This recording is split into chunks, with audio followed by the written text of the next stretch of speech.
Hi, welcome back to the Character Wins program. My name is Dr. Stephen Long, and today we'll begin a series on learning skills and strategies. Today we'll be talking about learning from textbooks, followed by learning from lectures, preparing for exams, and then finally concluding with taking exams. I compiled this information by conducting interviews with many outstanding student athletes and what they did to make their learning more efficient. These are not just tips, and they're certainly not shortcuts, but they will help your learning become more efficient. Today we'll discuss 3 different types of strategies to make your learning more efficient from textbooks. Basically what you can do before you read an assignment, what you should be doing while you're reading an assignment, and then what you can do after you read the assignment. Some of the best strategies that outstanding student athletes conduct is what they do before they read. Is basically what they did was that they familiarized themselves with the reading material, with the chapter, and the mistake that many people make is that they begin reading the chapter cold. They don't really know what they're reading until about 20 to 30% of the way into the chapter, and they're not really warmed up. And so basically what these student athletes do is they just get a warm-up in. And so what they do is just preview the chapter. They just familiarize themselves with the chapters, that they read the chapter objectives in the intro, look at all the major headings, they read the glossary, and sometimes that's in the beginning of the chapter, sometimes at the end. Sometimes you'll find definitions in the indentation of the textbook. But look for all boldface terms and all terms that are in italics, and become familiar with those before you actually read the chapter. Look at the tables and the figures and get an idea what they're about. Read the research and application boxes. These are the little gray or blue boxes that'll be on the side of a page. Read the summary before you read the chapter. Get an idea of what the author is trying to tell you beforehand. And then also, I thought this was a great idea, is read the answers to the problems or the exercises before you read the chapter, so you have a real good understanding of what the chapter is all about. These are all different things you can do before you read to increase your reading comprehension.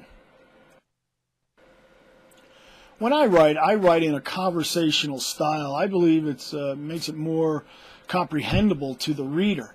And so as the reader, that's what you want to do, is just imagine a conversation between you and the author, and basically just try to get an understanding of, what is the author really trying to say to me here? And that's pretty much the mindset. So as you're reading it, the 2 primary strategies is just identify the primary idea sentences in each paragraph. It's just highlight those.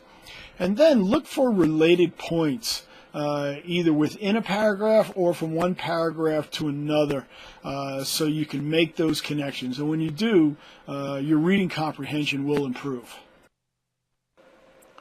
While you're reading, you want to turn major headings into questions. Here I have a textbook, an excellent textbook on the counseling student athletes, and I just turned to a chapter about student athletes and drug use. And one of the major headings here is prevalence of drug use among college student athletes. So what I would do is just cross that out and say, how prevalent is drug use among student athletes, and where do you find it? I would just use some questions. So basically what you want to do is just understand the difference between low-level questions and high-level questions. Low-level questions basically just factual info, who, what, where, and when. But high-level questions, these have to do more with analysis and solving problems. How is the information applied? Can you compare and contrast issues within this section? Also, make value judgments regarding the material. Is it worthwhile? How valuable is the information? So understand that there's 2 levels of questions. There's low-level questions and high-level questions. If your instructors ask questions more about low-level questions, well, then focus on that. But if your instructor focuses more on high-level questions, focus more on those things. But just turn those headings into questions, and that will help direct your attention to the information in that underneath that subheading. One of the things that high-performing student athletes do that most other student athletes do is what they do after they read. What they do is they do some things to ensure comprehension.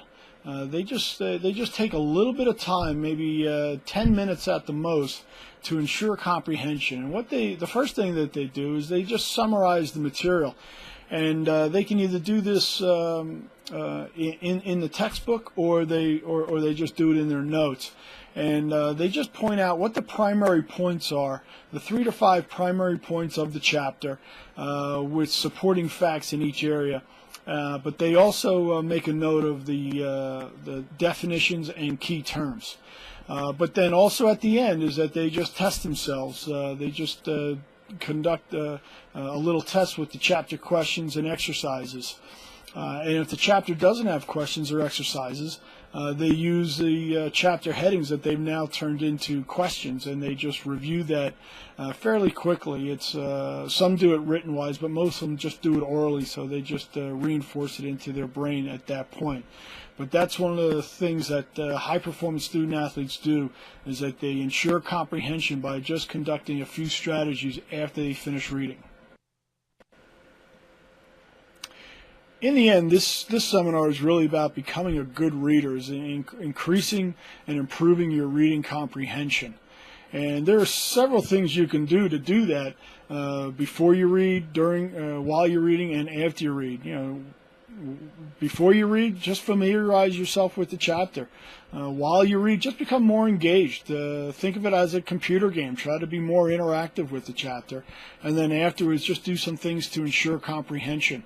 But basically, the characteristics of good readers are they know how to determine importance. They know which sentences are important as far as what the author is trying to tell them. They're able to summarize the information into one concluding sentence. They're able to draw inferences. They're able to synthesize a lot of the information. They're able to generate questions. And finally, they're able to monitor their comprehension. Just understand, the more you read, the better you're going to get at it. And the more engaged you are as a reader, it'll increase your reading comprehension. Next week, we're going to be talking about learning from lectures. So until then, have a great week.